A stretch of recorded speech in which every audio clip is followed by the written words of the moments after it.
But first tonight, the city of Central Falls takes a first step in severing ties with the Wyatt Detention Center. Good evening, I'm Shannon Heggie. And I'm Mike Montecalvo. City leaders and Wyatt leadership have been at odds in recent months over several things, including the prison's decision to house ICE detainees. Mayor James Diosa has said his administration never approved the contract the facility made with ICE, and Wyatt says otherwise. During a meeting tonight, the city council approved a resolution that could have major impacts on the Wyatt's future. Eyewitness News reporter Caroline Goggin joins us live outside Wyatt with more. Caroline?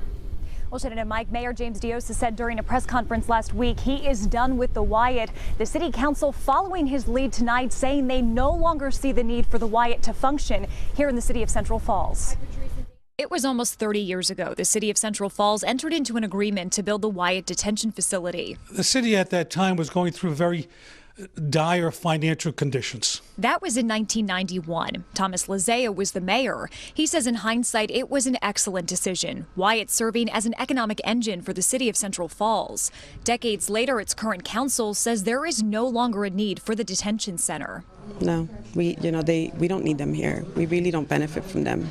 In a 4-1 vote Wednesday night, the city council voted to rescind the resolution from 1991, which is what allowed Wyatt to come to be.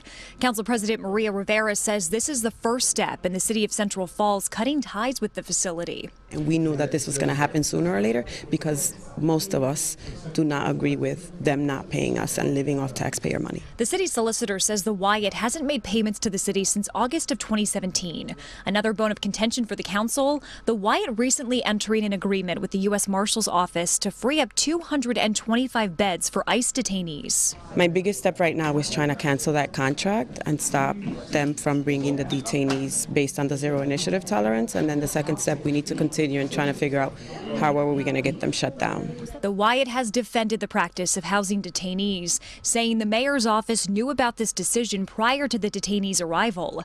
The Wyatt had no comment on the council's decision Wednesday night. And just to be clear, this does not mean the Wyatt is shutting down tonight. The city solicitor saying to us earlier this evening that this is just the first step in the process of cutting ties with the facility. It is interesting to note that the Wyatt Board of Directors is set to meet Friday evening at 6 o'clock to discuss its contract with ICE. Reporting live in Central Falls tonight, I'm Caroline Goggin, Eyewitness News.